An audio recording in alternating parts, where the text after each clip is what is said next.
ما شاء الله لا حول ولا قوة إلا بالله العلي العظيم. أعوذ بالله من الشيطان الرجيم. بسم الله الرحمن الرحيم.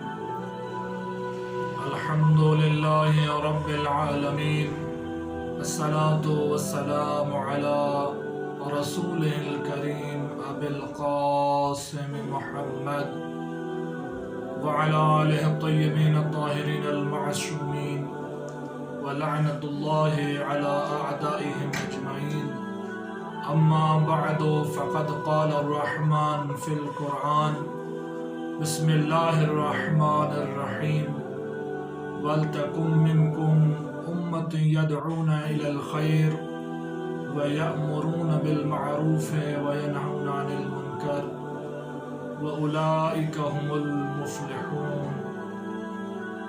سامعین محترم، دعا ہے کہ خداوند متعال آل محمد علیہ السلام کی عزت اور عظمت کے صدقے تمام مومنین مومنات کی عبادات اپنی بارگاہ میں قبول اور منظور فرمائے.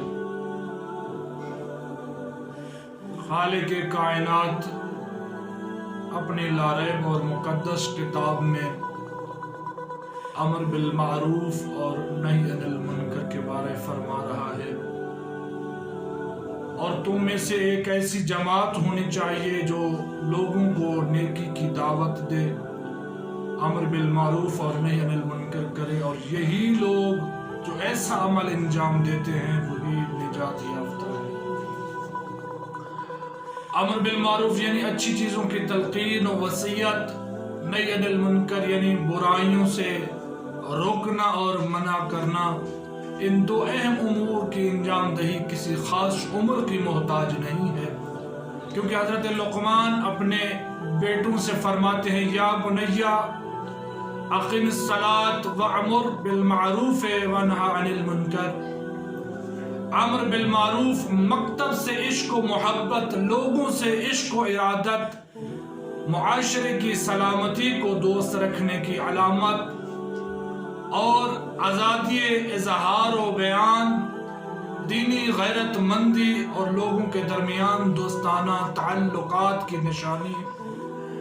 بیدار و ہوشیار فطرت، عام لوگوں پر نظر رکھنے اور ہمیشہ میدان عمل میں حاضر رہنے کی علامت ہے. امر بالمعروف نہی عن المنکر نیک لوگوں کی تشویق، جاہل افراد کی آگاہی، فساد سے روکنے کے لیے دھمکی اور ایک قسم کے اجتماعی انضباط کے ایجاد کرنے کا موجب ہے. قرآن کریم فرماتا ہے: تم مسلمان بہترین امت ہو کیونکہ تم امر بالمعروف اور نہی عن المنکر کرتے ہو.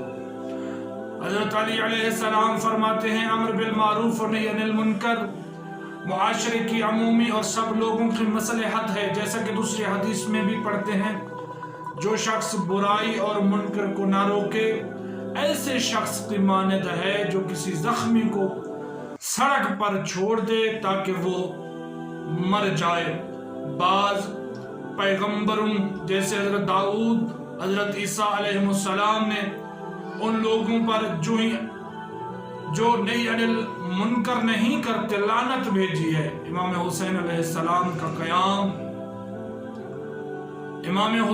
السلام کا قیام بھی امر بالمعروف و نہی عن المنکر کے لیے تھا. فرماتے ہیں: اریدو ان امر بالمعروف وانہا عن المنکر.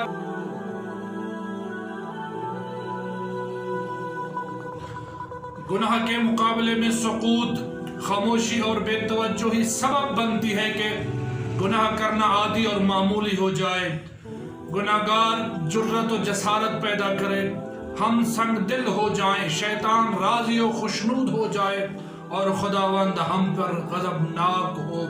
قرآن کریم فرماتا ہے: اگر کسی محفل میں آیات الہی کی توہین ہو رہی ہو تو اس محفل کو اعتراض کے عنوان اور انداز سے ترک کر دو تاکہ بحث کا رخ بدل جائے. اگر کسی اچھے کام کی طرف دعوت دیں تو اس کے اچھے کاموں کے ثواب میں ہم بھی شریک ہوں گے، لیکن اگر فساد، گناہ اور انحراف کے مد مقابل خاموش بیٹھے رہے تو آہستہ آہستہ فساد رشد کرے گا اور فاسد و مفسد افراد لوگوں پر حاکم بن جائیں گے۔ انسان کو چاہیے کہ گناہ کی انجام دہی سے دلی طور پر بھی ناراحت ہو، زبان سے بھی روکے اور نہیں کرے، طاقت و قانون کے استعمال کرنے کے ساتھ بھی اس کے انجام پانے میں رکاوٹ بن جائے۔ سامعین محترم، کچھ آداب و شرائط ہیں۔ ضروری ہے کہ امر بالمعروف و نہی عن المنکر آگاہانہ طور پر ہمدردی و دلسوزی کے ساتھ عاقلانہ انداز سے ہو، اور جہاں تک ممکن ہو مخفیانہ طور پر ہو۔ کچھ ہمیں بھی خود کہنا چاہیے، لیکن جہاں ہماری بات مؤثر نہ ہو وہاں ہمارا وظیفہ ساکت نہیں ہو جاتا، بلکہ ہمیں چاہیے کہ دوسروں سے کہیں کہ وہ انہیں کہیں، حتیٰ کہ اگر تھوڑی مدت کے لیے ہی فساد کا رستہ روکنا ممکن ہو تو روکا جائے۔ اگر بار بار کہنے سے نتیجے تک پہنچ سکتے ہوں تو ضروری ہے کہ اس امر کا تکرار کیا جائے۔ امر بالمعروف بہترین امت کی علامت ہے۔ کنتم خیر امت اخرجت للناس تأمرون بالمعروف وتنہون عن المنکر وتؤمنون باللہ۔ تم میں سے بہترین امت ہو جسے لوگوں کے لیے ظاہر کیا گیا ہے، انتخاب کیا گیا ہے۔ کیوں؟ کیونکہ تم لوگوں کو نیکیوں کا حکم دیتے ہو اور برائیوں اور منکرات سے روکتے ہو اور اللہ پر ایمان رکھتے ہو۔ سامعین محترم، امت کے ہر فرد کو چاہیے کہ وہ امر بالمعروف و نہی عن المنکر کرے۔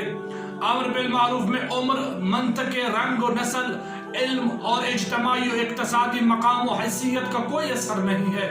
فرماتے ہیں خیر امت منکم، تم میں سے بہترین امت وہی ہے جو امر بالمعروف کرتی ہے اور نہی عن المنکر کرتی ہے۔ ایک مسلمان کو چاہیے کہ حکمانہ انداز سے، مقتدرانہ انداز سے امر نہیں کرے، نہ کہ ضعف و کمزوری سے، نہ کہ التماس کے ساتھ۔ اس کے آثار اور برکات بھی ہیں کہ امر بالمعروف و نہی عن المنکر، حتیٰ کہ جس صورت میں یہ دونوں مؤثر واقع بھی نہ ہوں، پھر بھی ان کے کچھ آثار اور برکتیں جو ہم پر بیان کرتے ہیں۔ کچھ ایسا ہوتا ہے امر بالمعروف و نہی عن المنکر اس موقع پر مؤثر نہیں ہوتا، لیکن تاریخ، فطرت اور دوسروں کی نظر میں مؤثر ہوتا ہے۔ جیسا کہ حضرت امام حسین علیہ السلام امر بالمعروف و نہی عن المنکر کی ادائیگی میں شہید ہو گئے، تاکہ آئندہ آنے والی نسلوں اور لوگوں کا وجدان پیدا ہو۔